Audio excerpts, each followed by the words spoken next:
731 மர்மங்கள். மனுஷனை மரக்கட்டைன்னு நினைச்சு வெட்டி பார்த்த கொடூரத்தை பற்றி பார்க்கலாமா வாங்க. இரண்டாம் உலகப் போர் என்றாலே நம்மளுடைய நினைவுக்கு வருவது ஹிட்லரும் நாஜிக்கள் செய்த யூத படுகொலைகளும் தான். ஆனால் ஆசியாவில் அதைவிட கொடூரமான ஒரு சம்பவம் நடந்தது பலருக்குமே தெரிகிறதில்ல.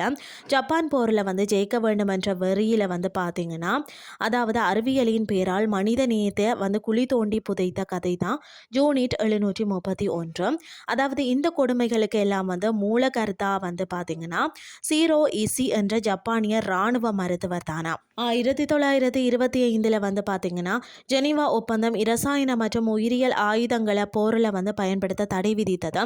ஆனால் சீரோ இசி உலக நாடுகள் ஒன்றை தடை செய்கிறார்கள் என்றால் அது நிச்சயம் மிக சக்தி வாய்ந்ததாகத்தான் இருக்க வேண்டும் என்று விபரீதமாக யோசித்தாராம். ஜப்பான் பேரரசை சம்மதிக்க வைத்து சீனாவின் மஞ்சூரியாவில் ஒரு ரகசிய ஆய்வகத்தை அமைத்தாராம். வெளி உலகத்திற்கு இது ஒரு மரம் அறுக்கும் ஆலை நீர் சுத்திகரிப்பு நிலையம் என்று பொய் சொல்லப்பட்டதாம். இங்கு சோதனைகளுக்காக கொண்டு வரப்பட்ட சீனர்கள் மற்றது கொரியர்கள் மற்றது ரஷ்யர்கள் மனிதர்களாக நடத்தப்படவில்லையாம். அவர்களை ஜப்பானியர்கள் பார்த்தீங்கன்னு சொன்னா மாருட்டா என்று அழைத்தனராம். ஜப்பானிய மொழியில அதற்கு மரக்கட்டைகள் என்று அர்த்தமாம். மரத்தை எப்படி வெட்டினால் வழி இருக்கிறதோ அதே போல இவர்களையும் வெட்டலாம் என்பதுதான் அவர்களின் லோஜிக்காக இருந்ததாம். குழந்தைகளையும் கர்ப்பிணி பெண்களையும் கூட அவர்கள் விட்டு வைக்கலையா. இங்கு நடந்த சோதனைகளை கேட்டாலே நெஞ்சம் பதைக்கும்னு தான் சொல்லணும். உயிருடன் இருக்கும் போதே மயக்க மருந்து கொடுக்காமல் கைதிகளின் வயிறு மற்றது நெஞ்சு கிழித்து உள்ளுறுப்புகளை ஆராய்ந்தார்களாம். மற்றது மயக்க மருந்து கொடுத்ததால் பரிசோதனை முடிவுகள் மாறிவிடும் என்ற சீரோ இசி கருதினாரா.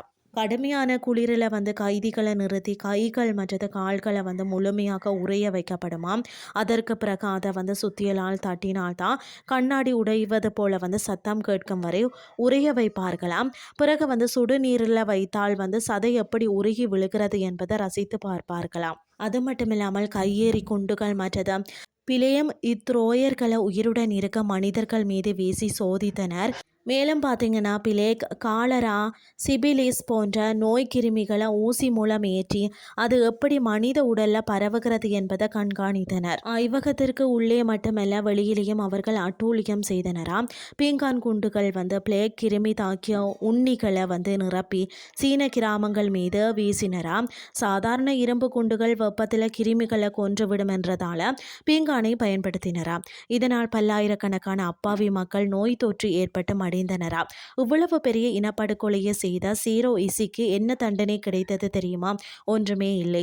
ஜப்பான் சரணடைந்த பிறகு அமெரிக்கா சீரோ இசியிடம் ஒரு ஒப்பந்தம் போட்டதாம். உன் ஆராய்ச்சியின் தரவுகள் அனைத்தையும் எங்களுக்கு கொடுத்துவிடு, நாங்கள் உன்னை தண்டிப்பதில் இருந்து காப்பாற்றுகிறோம் என்று அமெரிக்கா கூறியதாம்.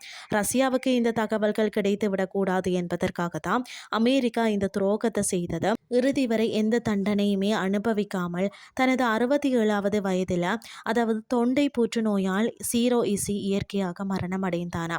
இன்றைய கிறிஸ்டி உங்களுக்கு பிரயோசனமாக அமைஞ்சிருக்கும்னு சொல்லி நானும் நம்புகிறேன். இதே மாதிரி மற்றும் ஒரு கிறிஸ்டியின் வாயிலாக உங்களை சந்திக்கிறேன். நன்றி.